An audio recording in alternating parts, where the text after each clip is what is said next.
खाट पर बैठा है और अखबार से खुद को हवा कर रहा है। घर के अंदर की हवा और भी ज्यादा गर्म लग रही है। तभी योगेश और विपुल घर के अंदर आते हैं। आओ विपुल, योगेश, तुम दोनों भी इस धूप से परेशान होकर आए हो ना? पूरे गांव का यही हाल है। सब लोग अपने घरों में गर्मी से तड़प रहे हैं। वे दोनों सुखदेव के पास बैठ जाते हैं और अखबार से मिल रही हवा में थोड़ी राहत महसूस करते हैं। हाँ सुखदेव जी, हमारे घरों की छतें आग उगल रही हैं, मिट्टी की दीवारें तप रही हैं। क्या हमारे पास कोई और जगह है जहाँ गांव के लोग कुछ देर आराम कर सके? गांव में ऐसा कोई बड़ा पक्का मकान नहीं है जो इस गर्मी को रोक सके। मुझे समझ नहीं आ रहा कि मैं एक मुखिया होने के नाते तुम सबकी मदद कैसे करूं। मैंने सुना है कि गांव के पीछे जो सूखी पथरीली पहाड़ियां हैं, वहां कुछ साल पहले तक ठंडी हवाएं चलती थी। क्या हम वहां जाकर कोई छायादार जगह नहीं ढूंढ सकते? वो रास्ता बहुत पुराना और पथरीला है, वहां कोई नहीं जाता। लेकिन अगर तुम्हारे पास कोई और रास्ता नहीं है तो तुम जाकर देख सकते हो। शायद वहां कोई बड़ी गुफा या छाया मिल जाए। विपुल और योगेश एक दूसरे की तरफ उम्मीद भरी नजरों से देखते हैं। इसके बाद दोनों खड़े होते हैं और वहां से निकल जाते हैं। योगेश और विपुल ठंडी हवा की तलाश में गांव के बाहरी इलाके की संकरी सड़क पर चलते जा रहे हैं। कुछ देर बाद दोनों रुक जाते हैं और दूर एक ऊंची पथरीली पहाड़ी को देखते हैं। विपुल, हम बहुत दूर आ गए हैं। यहाँ तो सिर्फ पत्थर ही पत्थर हैं। मुझे नहीं लगता कि इस बंजर पहाड़ी पर हमें कोई ठंडी जगह मिलेगी। चलो वापस चलते हैं। थोड़ा और आगे चलो ना योगेश, देखो उस मोड़ के पास कुछ अजीब सी ठंडी हवा का झोंका आया है। क्या तुम्हें भी कोई खुशबू आ रही है? ये खुशबू तो बहुत जानी पहचानी है। ये तो नींबू की खुशबू है। इस बंजर पहाड़ी पर नींबू की खुशबू कहाँ से आ सकती है? चलो उस बड़ी चट्टान के पीछे चलकर देखते हैं, वहीं से ये ठंडी हवा आ रही है। योगेश उसे महसूस करने की कोशिश करता है और हैरानी की बात ये होती है कि उसे भी वो एहसास होने लगता है। दोनों पथरीली पहाड़ी की तरफ आगे बढ़ने लगते हैं। जैसे जैसे वे आगे जाते हैं, वहां का तापमान धीरे धीरे कम होने लगता है। जैसे ही योगेश और विपुल पहाड़ी पर चढ़ते हैं, उनकी आंखें हैरानी से बड़ी हो जाती हैं। वे घास के बीच एक बहुत बड़ा नींबू देखते हैं, जो 2 मंजिला घर जितना ऊंचा होता है। उस विशाल नींबू में दरवाजे और खिड़कियां भी बनी होती हैं। दोनों समझ नहीं पाते कि आखिर उन्होंने अभी क्या देख लिया। वाह, ये तो सच में एक नींबू का घर है। देखो, इसमें खिड़की और दरवाजे भी बने हुए हैं और इसके आसपास की हवा कितनी ठंडी है। लेकिन इस अजीब और विशाल घर में रहता कौन होगा? क्या हमें वहां जाना चाहिए? कहीं ये कोई जादू तो नहीं है ना?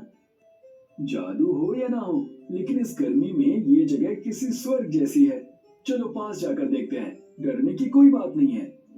दोनों पहाड़ी से नीचे उतरते हैं और उस नींबू वाले घर की तरफ बढ़ने लगते हैं। दोनों घर के दरवाजे तक पहुंचते हैं और वहां खड़े होकर हैरानी से चारों तरफ देखने लगते हैं। अब आसपास की हवा और भी ठंडी महसूस हो रही है और चारों तरफ नींबू की मीठी खट्टी खुशबू फैली हुई है। तभी विपुल आगे बढ़कर दरवाजे पर दस्तक देता है। कोई है अंदर? हम पास के गांव से आए हैं, हमें बहुत प्यास लगी है और बाहर बहुत तेज धूप है। कुछ पल बाद एक बुजुर्ग काकी दरवाजा खोलती हैं। उनके चेहरे पर प्यारी सी मुस्कान होती है। वे बिना कुछ पूछे दोनों को अंदर आने के लिए बुला लेती हैं। आओ बेटा, बाहर की धूप बहुत तेज है। मुझे पता था कि इस मौसम में कोई ना कोई इस तरफ जरूर आएगा। काकी, आप इस इतने बड़े नींबू के अंदर रहती हैं? ये कैसे संभव है? सब संभव है बेटा। पहले अंदर आओ, आराम से बैठो, फिर बात करेंगे। जैसे ही विपुल और योगेश अंदर जाते हैं, वे देखते हैं कि घर बहुत साधारण लेकिन अलग सा दिखाई दे रहा है। दीवारों का रंग हल्का पीला है और घर में सूखी लकड़ी से बना थोड़ा सा सामान रखा हुआ है। तुम दोनों यहाँ बैठो, मैं तुम्हारे कुछ पीने के लिए लाती हूँ। धन्यवाद काकी। यहाँ अंदर आते ही मेरी सारी थकान गायब हो गई। ये जगह इतनी ठंडी कैसे है? काकी दोनों के लिए 2 गिलास नींबू पानी लेकर आती हैं। ये इस नींबू के घर का जादू है बेटा। बाहर कितनी भी गर्मी हो, इसके अंदर हमेशा ठंडक रहती है। ये पियो, तुम्हें अच्छा लगेगा। दोनों गिलास लेते हैं और जल्दी से नींबू पानी पी जाते हैं। नींबू पानी पीते ही उनके चेहरे खिल उठते हैं। वाह काकी, ये तो अमृत जैसा है। इसमें नींबू और पुदीने का इतना ताजा स्वाद है। मुझे तो लगता है कि मैं कोई जादुई दुनिया में आ गया हूँ। ये कोई जादुई दुनिया नहीं है, ये बस प्रकृति का एक अनोखा तोहफा है जो मुझे मिला है। काकी, अगर आप बुरा ना माने तो क्या आप हमें बताएंगी कि ये विशाल नींबू यहाँ कैसे आया और आप यहाँ अकेली कब से रह रही हैं? कई साल पहले मैं इस पहाड़ी पर एक छोटे से मिट्टी के घर में रहती थी। एक दिन एक बहुत बूढ़ा मुसाफिर यहाँ से गुजर रहा था। वो भूख और प्यास से बेहोश होने वाला था। मैंने उसकी सेवा की, उसे पानी पिलाया और रहने के लिए जगह दी। फिर क्या हुआ काकी? क्या उसने आपको ये घर दिया? जाने से पहले उसने मुझे एक अजीब चमकता हुआ पीला बीज दिया। उसने कहा कि इसे पहाड़ी की इस मिट्टी में बो देना और रोज थोड़ा पानी देना। मैंने वैसा ही किया। कुछ ही महीनों में जमीन से एक छोटा पौधा निकला जिसने धीरे धीरे एक विशाल नींबू का रूप ले लिया। ये तो बहुत ही अनोखी कहानी है, लेकिन ये खराब क्यों नहीं होता? आमतौर पर तो नींबू कुछ दिनों में सड़ जाता है। ये साधारण नींबू नहीं है, इसकी जड़ें जमीन के बहुत गहरे हिस्से से जुड़ी हैं, जहां से इसे हमेशा ताजा पानी मिलता रहता है। ये पिछले 10 सालों से ऐसा ही है। न ये कभी सड़ता है, न इसकी ठंडक कम होती है। ये मेरा घर है और मेरी दुनिया है। योगेश विपुल की तरफ देखता है। दोनों को अपना गर्म गांव और वहां परेशान हो रहे लोग याद आने लगते हैं। शाम के समय सुखदेव खाट पर लेटा हुआ है। शाम की हवा से थोड़ी राहत महसूस हो रही है। तभी विपुल और योगेश वहां आते हैं और उसे उठाते हैं।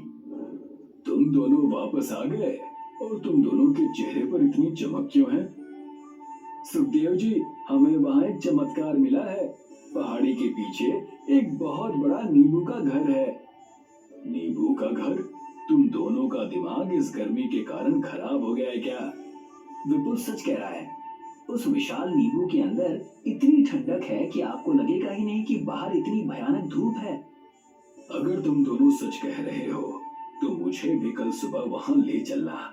अगर हमारे गांव के बुजुर्ग और बीमार लोग वहां कुछ घंटे बिता सकें तो उनकी जान बच जाएगी।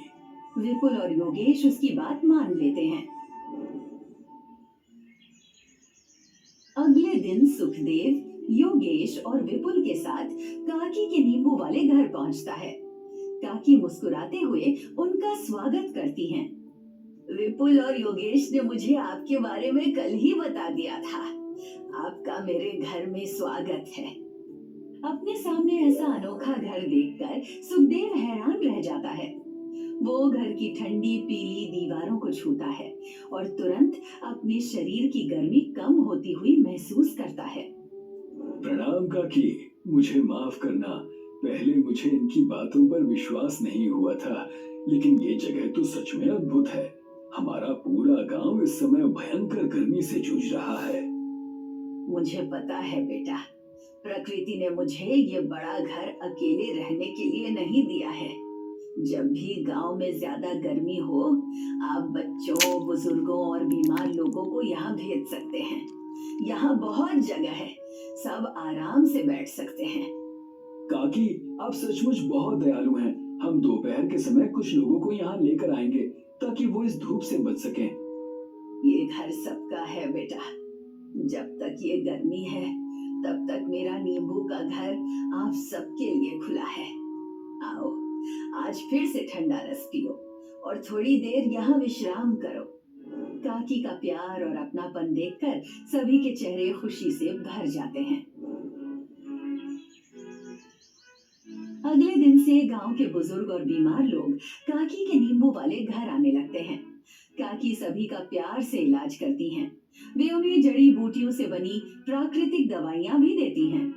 काकी के इलाज से सभी लोग ठीक होने लगते हैं। यहीं पर हमारी कहानी खत्म होती है।